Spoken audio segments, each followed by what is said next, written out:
प्रिय छात्र एवं छात्राओं, मैं राम धीरज आरडी हिंदी लेक्चर में आप सबका हार्दिक स्वागत करता हूं। आज से हम लोग तुलसीदास के धनुष भंग का अध्ययन करेंगे। यह पाठ रामचरितमानस के बालकांड से हमारी पाठ्यपुस्तक में संग्रहित किया गया है। धनुष भंग। धनुष भंग का अर्थ होता है धनुष का टूटना। इस पाठ में राम द्वारा धनुष के तोड़ने और सीता के विवाह का वर्णन किया गया है। इस पाठ को पढ़ने से पहले मैं थोड़ी इसकी भूमिका बता देता हूँ।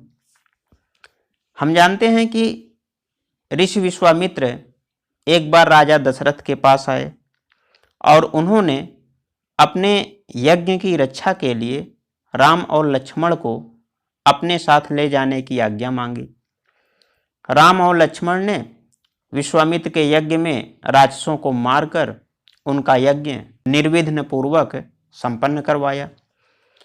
उसी समय विश्वामित्र को मिथिला के राजा जनक की पुत्री सीता के स्वयंवर का निमंत्रण मिला। जब विश्वामित्र स्वयंवर में जाने लगे तो राम और लक्ष्मण को भी अपने साथ लेकर गए। राजा जनक ने सीता के स्वयंवर में यह शर्त रखी थी कि जो कोई शिवजी के विशाल धनुष को उठाकर उसकी प्रत्यंचा अर्थात उसकी डोरी को चढ़ा देगा, उसी से वह सीता का विवाह करेंगे।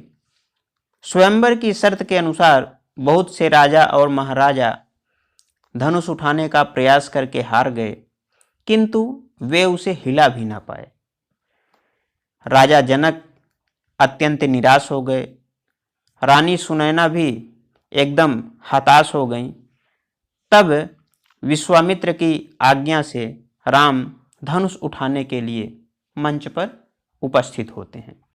हमारी पाठ्यपुस्तक में श्री राम के मंच पर उपस्थित होने और धनुष के टूटने तक का वर्णन हुआ है।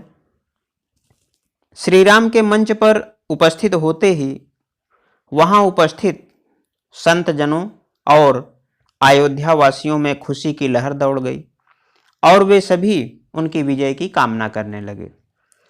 श्री राम की शक्ति के प्रति यद्यपि रानी सुनैना, जो कि सीता जी की माता हैं, के मन में संदेह उत्पन्न होता है, जिसे उनकी सखी दूर करती है।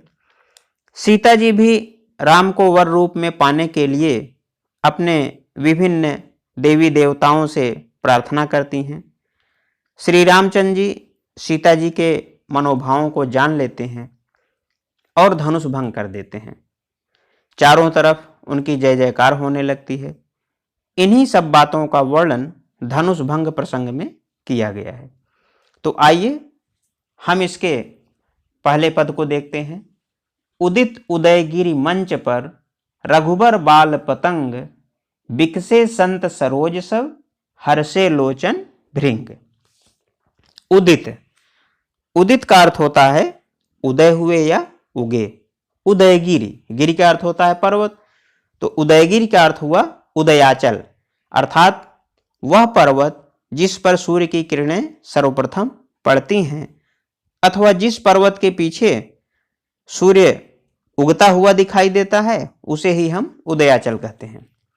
रघुबर, रघुबर का अर्थ है श्री राम। बाल पतंग, बाल माने बच्चा और पतंग माने सूर्य, अर्थात बाल सूर्य। बिकसे, बिकसे का मतलब खिल गए। संत सरोज, सरोज का अर्थ होता है कमल, तो संत सरोज का तात्पर्य हुआ संत रूपी कमल। लोचन भृंग, लोचन माने नेत्र और भृंग माने भंवरे, तो लोचन भृंग का अर्थ हुआ नेत्र रूपी भ्रमर या नेत्र रूपी भंवरे। अब हम इसका संदर्भ देखते हैं।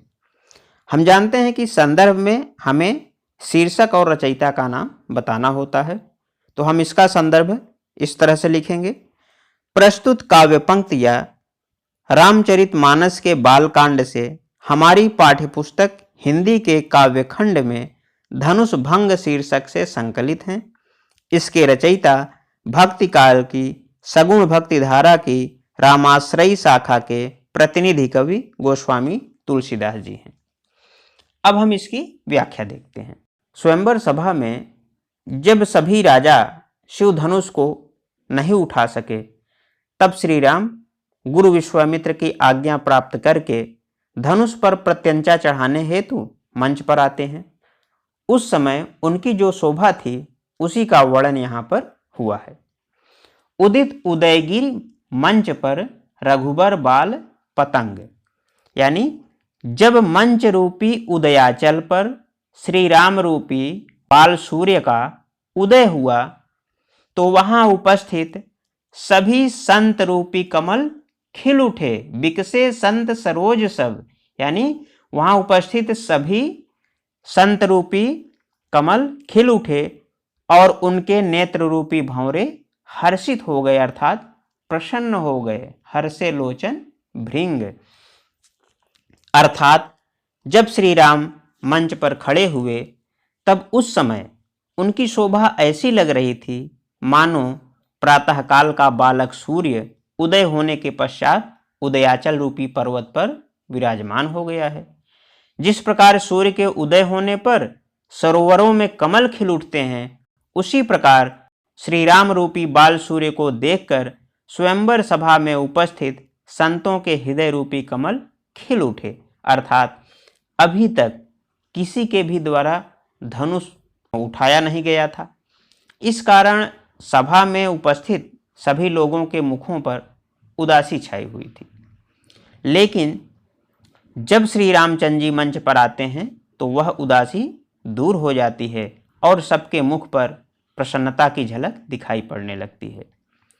जैसे सरोवर में कमलों के खिल जाने पर कमल कोश में बंद भंवरे प्रसन्नता से आनंदित हो उठते हैं, उसी प्रकार संतों के नेत्र रूपी भंवरे हर्ष से चंचल हो उठे, अर्थात उनकी आंखों में खुशी की चमक आ गई। अब आइए हम इसके काव्य सौंदर्य को देखते हैं। तो काव्य सौंदर्य में प्रथम बिंदु है, प्रस्तुत पद में स्वयंवर सभा में मंच पर खड़े श्री राम जी की शोभा का अत्यंत ही मनोहारी वर्णन यहाँ रूपक के माध्यम से किया गया है।